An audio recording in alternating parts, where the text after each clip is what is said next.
मेरे प्यारे दोस्तों, भाइयों और बहनों, आप सबका राधा कृष्ण भक्ति ज्ञान चैनल में स्वागत है।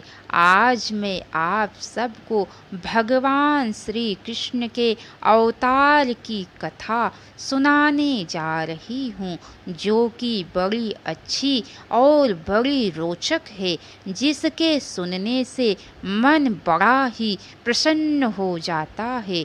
तो चलिए दोस्तों, आप सबको भगवान श्री कृष्ण के अवतार की कथा आगे का भाग सुनाती हूँ। व्यास जी कहते हैं, हे शिष्यों, एक दिन वत्सासुर नाम का एक राक्षस एक पगलाए बछड़े का रूप धारण करके उसके बछड़ों के झुंड में आ मिला। वह कंस के द्वारा श्री कृष्ण और बलराम की गतिविधियों का पता लगाने वहाँ भेजा गया था। श्री कृष्ण ने बछड़ों के झुंड में उसे पहचान लिया। उन्होंने दाऊ बलराम को अपने पास बुलाया और कहा, दाऊ, उस बछड़े को देख रहे हो, वह सबसे अलग है।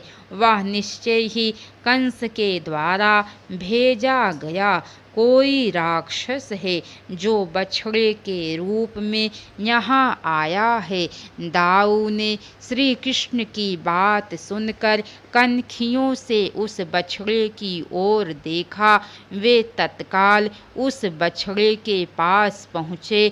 बलराम की ओर उस बछड़े ने भी देखा।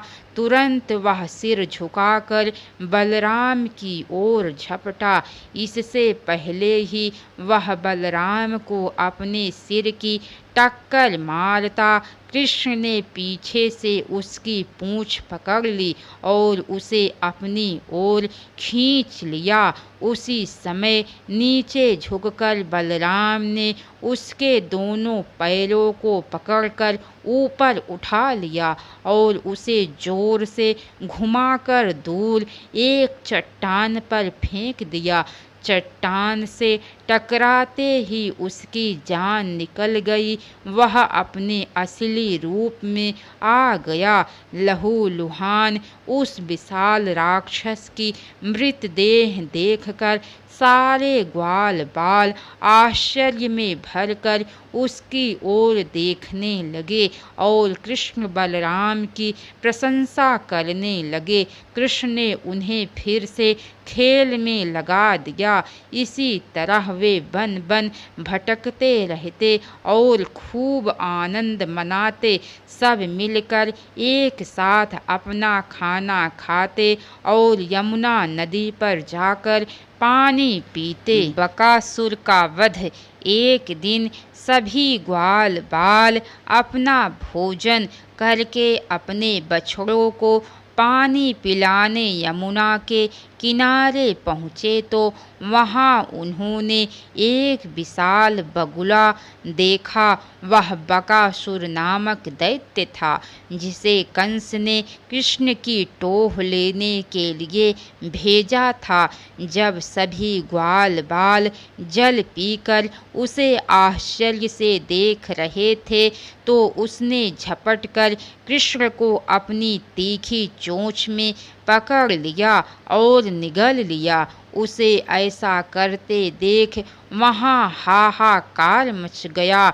बलराम तत्काल उस बकुले पर झपटे पर उसने अपने पंजे के प्रहार से बलराम को भी एक ओर गिरा दिया। यह देख सभी ग्वाले भयभीत हो गए। उनकी समझ में नहीं आ रहा था कि वे अब क्या करें। उधर जब श्री कृष्ण बगुले के तालू के नीचे पहुँचे तब उसका तालू आग के समान जलने लगा। घबराकर उस दैत्य ने श्री कृष्ण को उगल दिया और फिर क्रोध में भरकर अपनी चोंच खोलकर उस पर चोट करने के लिए आगे झपटा। श्री कृष्ण ने तत्काल उठकर उसके दोनों चोंच के ठोर अपने दोनों हाथों में पकड़ लिए और देखते ही देखते उसे चीर डाला। यह सब देखकर सारे ग्वाल बाल प्रसन्न होकर हल्ला मचाने लगे। उसके बाद वे अपनी गायों और बछड़ों को हाँक कर वापस अपने आवास पर पहुँचे तो ग्वालों ने सारी घटना वहाँ सुनाकर कृष्ण और बलराम की वीरता की बड़ी प्रशंसा की। लेकिन यशोदा और रोहिणी का कलेजा तो दहल गया। उन्हें फिर से अनिष्ट की आशंका दिखाई देने लगी। इस पर नंद बाबा ने दोनों को समझाकर उनका भय दूर किया। अघासुर का उद्धार। एक दिन श्री कृष्ण वन में ही कलेवा करने की इच्छा से भोर से पहले ही जाग गए। उन्होंने सिंगी बनाकर अपने साथी ग्वाल बालों को जगाया और वे अपने भाई दाऊ बलराम के साथ सहस्त्रों गौओं के झुंड को आगे करके वन की ओर निकल पड़े। उनके पीछे पीछे सैकड़ों ग्वाल बाल सुंदर सुंदर छींके, बेंत सिंगी और बांसुरी लेकर चल पड़े। सभी के आगे आगे गाय बछड़ों का एक बड़ा झुंड था। सभी ने कांच, घुंघची मणि, स्वर्ण और नई नई कपोलों, रंग बिरंगे फूलों तथा मोर पंखों आदि से बने आभूषण पहन रखे थे। श्री कृष्ण पीताम्बर पहने थे और उनकी पगड़ी में मोर पंख शोभायमान हो रहा था। तरह तरह के सुंदर आभूषण और मालाएं उनके गले तथा बाजूबंद में पड़कर उनकी सुंदरता में वृद्धि कर रही थी। सभी एक दूसरे से चुहल करते, हंसते दौड़ते चले जा रहे थे। अभी वे वन प्रदेश में पहुँचे ही थे कि उसी समय एक विशाल अजगर उनके सामने आ गया। वह कंस का भेजा हुआ अघासुर नामक दैत्य था। अघासुर दैत्य बहुत भयानक था। उसका जबड़ा विशाल था और बकासुर का छोटा भाई था। श्री कृष्ण और श्री दामा को एक साथ देखकर वह सोचने लगा कि इन्होंने ही उसकी बहन और भाई को मारा है। आज मैं इनके सभी साथियों के साथ इन्हें भी मार डालूंगा और अपने भाई बहन की मौत का बदला लूंगा। इनकी मृत्यु का समाचार पाकर शेष ब्रजवासी वैसे ही मर जाएंगे।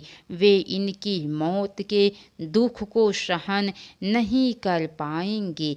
ग्वाल बाल और श्री कृष्ण को देखकर अजगर रूपी उस अघासुर ने अपना मुंह फाड़ लिया। उसका वह मुख किसी विशाल गुफा के समान लग रहा था। उसका उठा हुआ शरीर किसी पर्वत श्रृंखला के समान दिखाई दे रहा था। उसके जबड़े में बड़े बड़े पैन और नुकीले दांत दिखाई दे रहे थे।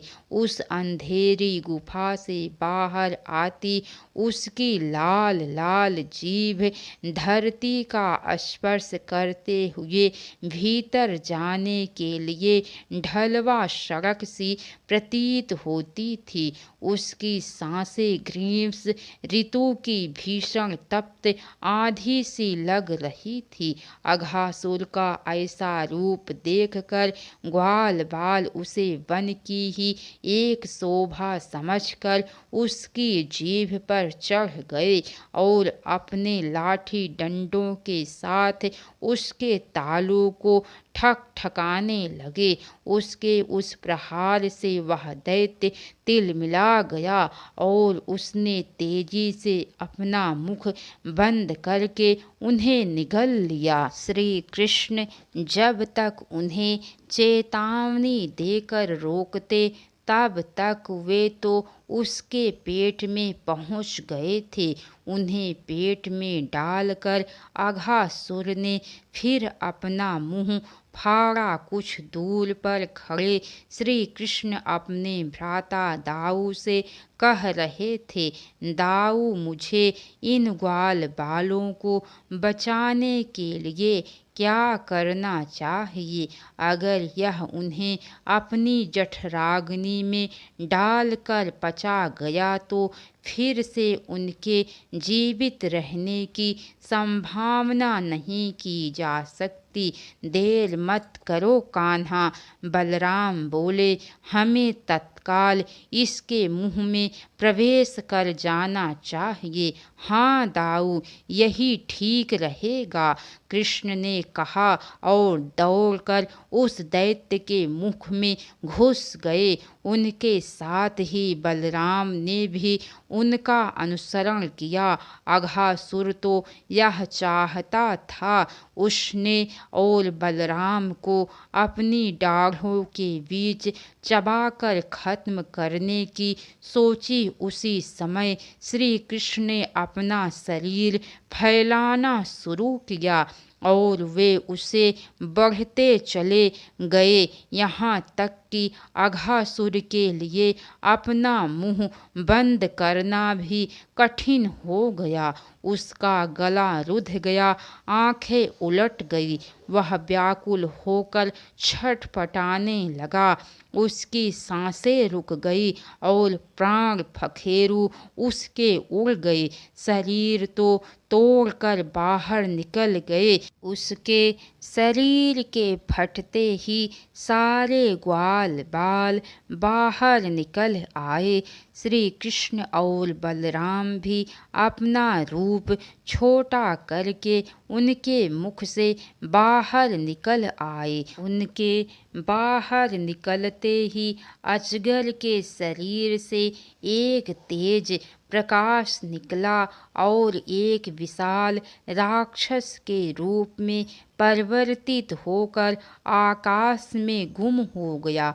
उस प्रकाश के हटते ही आकाश में देवगण दिखाई दिए, जिन्होंने पुष्प वर्षा करके भगवान श्री कृष्ण का अभिनंदन किया। इसके आगे की कथा दोस्तों आप सबको कल सुनने को मिलेंगी। तो कैसी लगी कथा लाइक करके कमेंट बॉक्स में ज़रूर बताइएगा। तो बोलिए नंद के लाला भगवान श्री कृष्ण की जय। हर हर महादेव।